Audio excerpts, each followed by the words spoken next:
كانت من طقوسهم القديمة بوح هادئ عند الفجر، إلقاء ما لا يقال من الكلام على عاتق شطآن البحر، فتتفشى كالعبير رائحة سر صغير تخلق دفئا شاعري بين المرء وبين البحر.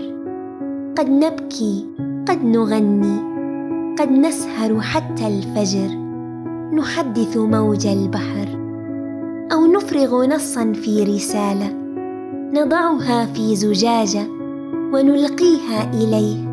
أتراها تصل، أم أن البحر بريد لرسائل ضائعة مغمورة في عمقه تائهة؟ لا يهم، نلقي بشرود هذا العبء بالحديث دون تفكير عما في القلب يقظ، ويرد علينا بموج مريح. هذا هو البحر العميق، عميق بحكايانا، عميق بمشاعرنا، عمق حنون لكل هموم الأرض يتسع.